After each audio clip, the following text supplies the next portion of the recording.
At na-miss nga ng mga person ang aking luto for today's video. So ayun na nga guys, for the cooking vlog tayo ngayon. At dahil nga matagal-tagal na din akong hindi nagluto dahil pinabayaan ko ang mga tao dito sa bahay at ako ay nanganak. So ayan nga, ipagluluto ko sila ngayon ng masarap na buttered shrimp. So ito nga guys, ang paborito kong lutuin na madalas ko siyang niluluto nung nasa ibang bansa ako. Kasi doon naman is afford natin bumili ng hipon. Pero ngayon guys, grabe, medyo may kamahalan tong hipon na to. 1 kilo ng hipon is 500 pesos na. Pero since special naman ito dahil nagre-request na ang mga bata at ang aking asawa, magluluto tayo ngayon. At ayun na nga guys, pagkatapos kong hugasan ng mga hipon at gupitin yung mga balbas niya guys, inilagay ko na siya sa Tupperware na malaki. At dito guys, ilalagay mo lang yan sa Tupperware, tapos lalagyan mo siya ng Sprite. Yan, ibababad mo lang yan ng mga ilang minuto, yung hipon together with Sprite. So ayan nga guys, so, hinahalo ko na yung Sprite sa ating hipon, and then after nyan guys, haluin mo lang siya ng sandok para talagang kumalat yung Sprite sa ating hipon. At so ayun na nga guys, naggayat na ako ng bawang. Syempre dinamihan ko yan ng bawang para talagang malasa siya. Kasi yan naman talaga ang nagpapasarap dito sa lulutuin kong buttered shrimp. At pagkatapos nga yan guys, pinainit ko na itong kawali at ilalagay natin ngayon guys ang dairy cream. Dito guys, dapat ang nilalagay nyo is butter. Pero kung wala naman kayong butter na makita katulad na nangyari sa akin, pwede kayong mag-swap ng dairy cream. So ayan nga guys, inilagay ko na ang ating dairy cream at tutunawin mo lang yan. Parang yan ang magsiserve na mantika. At so ayun na nga guys, inilagay ko na ngayon ang bawang kahit hindi pa talagang totaling tunaw ang dairy cream. Okay lang yan kasi naman patutustahin pa naman natin ang bawang. So ayan, for the halo lang ngayon ang person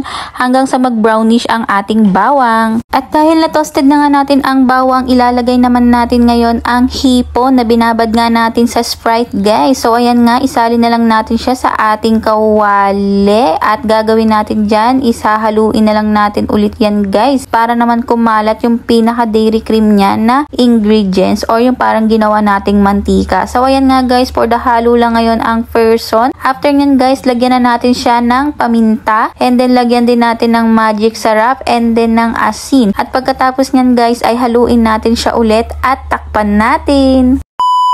At kapag kumulo na nga ang ating buttered shrimp, ayan, buksan natin siya guys at haluin natin ulit siya para sumiksik yung pinakalasa niya o yung iba niyang ingredients. At isusunod na nga natin dito guys ang tomato sauce original style. So ayan nga guys, maliit lang ang inilagay kong tomato sauce kasi ayoko ng masyadong maraming sauce. Hindi naman natin kailangan ng maraming sauce guys kasi yan, marami na siyang margarine o yung dairy cream na inilagay ko. So ayan nga guys, simutin lang natin ang tomato sauce. Alam nyo na, mahal ngayon ang gastusin. At saka haluin nyo na lang ulit ang ating buttered shrimp. At ito na nga guys, ang magiging outcome niyan. So, nasa sa inyo na yan kung gusto nyo pa siyang patuyuin ng maigi. Meron kasi talaga, mas gusto nila yung tuyong-tuyo talaga yung buttered shrimp. Meron naman yung iba, medyo gusto nila is yung may sabaw. So, ayan nga guys. So, tapos na yung niluto ko at eto nga ay maghahain na lang ako. Sa akin, ang mas gusto ko dyan, hindi siya yung masabaw. Gusto ko yung katamtaman lang, yung para yung sauce niya is kumakapit doon sa ating hipon. So, eto nga guys ang aking buttered shrimp. At sa tagal ng panahon ay nakapagluto din ako. Hopefully na magustuhan ito ng mga person. Dahil eto mga to ay kapag hindi na ako nagluluto ay namimiss din naman nila ang aking niluto. So, ayan nga guys, pinagbigyan ko sila for today's video. Ano ba? Masarap ba?